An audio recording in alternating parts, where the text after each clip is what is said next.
Assalamualaikum warahmatullahi wabarakatuh. Perkenalkan, nama saya Mohilman Abdul Halim dari semester 2B. Di sini saya akan mereview materi hukum pidana pertemuan ke-13 dari dosen pengampu Ibu Profesor Dr. Hajah Heni Nuraini SHMH dan asisten dosen Bapak Dr. M. Rendi Aridayandi SHMH. Pada pertemuan ke-13 bab 6 kesalahan atau pertanggungjawaban pidana. Pengertian kesalahan merupakan unsur subjektif dari TP.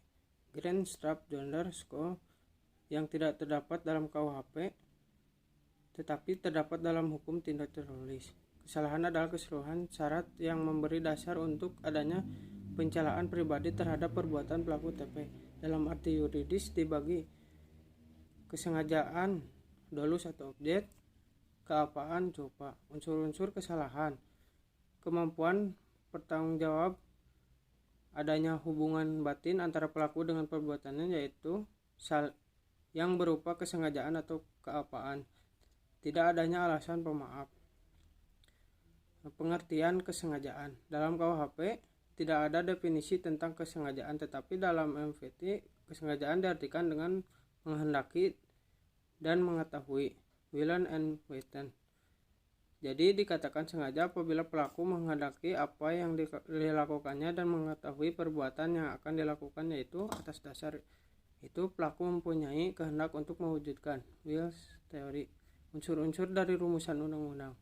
Selain itu pelaku yang menghendaki akan dapat membayangkan akan akibat yang nanti timbul. Perbedaan kedua teori ini dalam hal akibat dari keadaan yang menyertainya, walaupun dalam praktek penggunaan teori itu sama. Corak atau bentuk kesengajaan. Kesengajaan dengan maksud atau bertujuan untuk mencapai tujuan, yaitu bentuk kesengajaan yang paling sederhana di mana perbuatan pelaku ditunjukkan untuk menimbulkan perbuatan yang dilarang dan pelaku menghendaki perbuatan tersebut beserta akibatnya. Contohnya, A menempel yang B dengan maksud agar B merasakan sakit dan kapok untuk tidak berbohong lagi. Kedua, kesengajaan dengan sadar kepastian atau keharusan.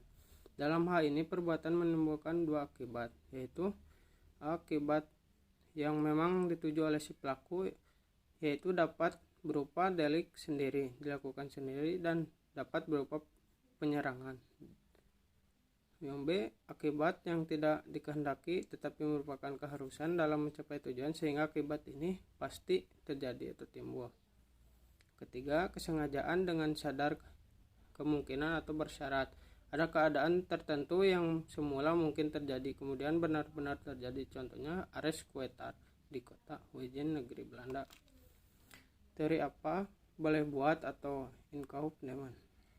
Dalam teori ini keadaan batin si pelaku terhadap perbuatannya adalah sebagai akibat itu sebenarnya tidak dikehendaki, bahkan pelaku benci atau takut akan kemungkinan timbulnya akibat tersebut. B, akan tetapi meskipun demikian ia mengkehendakinya, namun apabila keadaan atau akibat itu timbul, apa boleh buat hak itu diterimanya juga.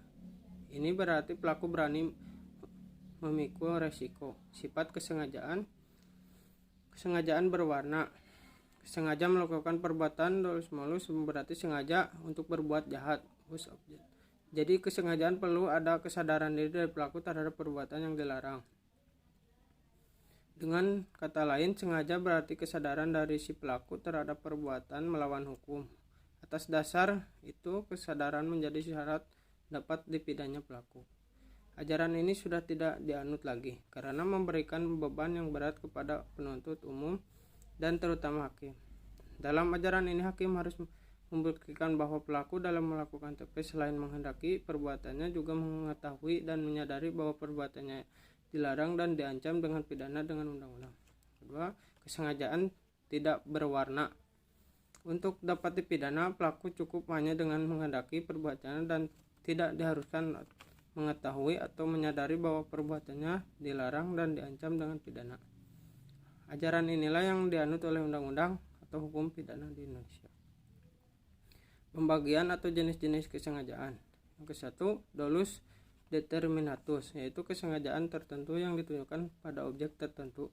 Yang kedua, dolus indeterminatus, yaitu kesengajaan tidak tertentu yang tidak ditunjukkan pada objek tertentu melainkan pada sembarang objek dan tidak memperhatikan objek mana yang akan menjadi korbannya. Yang ketiga, dolus alternativus, yaitu kesengajaan yang ditunjukkan pada objek yang satu atau objek lainnya, jadi pemilih atau diantara dua objek. Dolus generalis, yaitu kesengajaan yang ditunjukkan pada umum.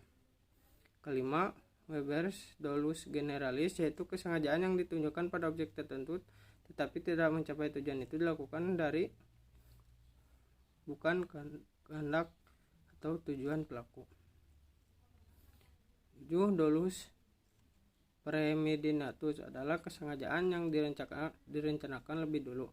8. Dolus repentinus atau dolus impetus, disebut juga Hastam Jerman, yaitu kesengajaan yang merupakan kebalikan dari dolus premeditatus, yaitu kesengajaan yang timbul dengan sendirinya.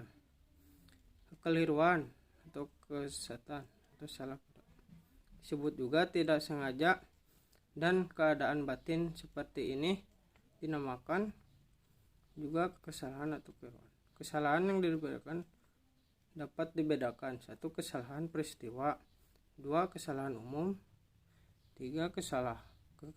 Kesesatan, 4. Kekeliruan objek, dan 5. Penyimpangan sasaran. C. Keapaan atau culpa merupakan kebalikan dari kesengajaan atau dapat juga disebut kurang hati-hati yang terdiri dari keapaan disadari dan keapaan tidak disadari. Unsur-unsur keapaan pelaku dapat menduga terjadinya akibat perbuatan. Dalam hal ini ada hubungan batin dari pelaku dengan akibat yang timbul dari perbuatan sehingga pelaku dapat menduga, tetapi pelaku kurang hati-hati. Kedua, pelaku kurang hati-hati. Bentuk-bentuk keapaan: culpa lata. 1. Culpa lata, yang kedua culpa lepis, ketiga beuste squo, yang keempat obsestus squo. Kemampuan bertanggung jawab, yaitu keadaan batin atau jiwa seseorang yang sehat dan normal ketika melakukan tindak pidana. Cara membentuk kemampuan bertanggung jawab: ke-1, sistem deskriptif menyatakan, 2. sistem normatif menilai, 3. sistem deskriptif normatif gabungan dari 1 dan 2. KUHP Indonesia menganut sistem yang ketiga, yaitu deskriptif normatif, dengan alasan deskriptif artinya keadaan jiwa pelaku digambarkan oleh psikiater, dan normatif artinya hakimlah yang menilai dan menyimpulkan perbuatan tersebut mampu atau tidak mampu yang didasarkan pada hasil pemeriksaan di pengadilan. Tidak mampu bertanggung jawab untuk sebagian, yaitu suatu keadaan tertentu dari pelaku yang disebabkan keadaan jiwa sehingga untuk sebagian dinyatakan tidak mampu bertanggung jawab. 1. Kleptomani, yaitu penyakit jiwa yang berupa dorongan yang kuat untuk mengambil barang atau benda orang lain, tetapi pelaku sendiri tidak menyadari bahwa perbuatannya dilarang atau melanggar hukum. Yang kedua, piromani, yaitu penyakit jiwa yang berupa kesukaan untuk melakukan pembakaran tanpa alasan. Ketiga, klaustrofobi, yaitu penyakit jiwa yang berupa kelakuan untuk berada di ruang yang sempit. 4. Nymphomani, yaitu penyakit jiwa pada seorang laki-laki yang jika bertemu wanita selalu keinginannya untuk berbuat tidak senonoh. Keadaan mabok di Indonesia bukanlah kebiasaan masyarakat secara umum yang berbeda dengan di Eropa dan Amerika. Jadi untuk perbuatan mabok harus ada alasan latar belakang yang jelas. Dapat dalam hal pelaku melakukan mabok secara sengaja supaya berani dan tidak malu dalam melakukan kejahatan adalah termasuk kesengajaan dan dapat bertanggung jawabkan segala konsekuensi dan akibat dari perbuatannya. Jadi bukan alasan pemaaf atau penghapus pidana. Atas dasar itu harus dilihat atas mampu dan tidak mampu bertanggung jawab. Batas mampu dan tidak mampu didasarkan pada dua pendapat, yaitu 1.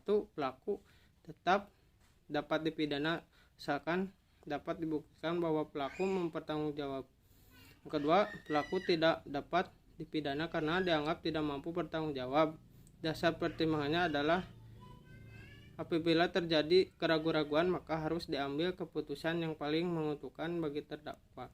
Sekian dari saya. Wassalamualaikum warahmatullahi wabarakatuh.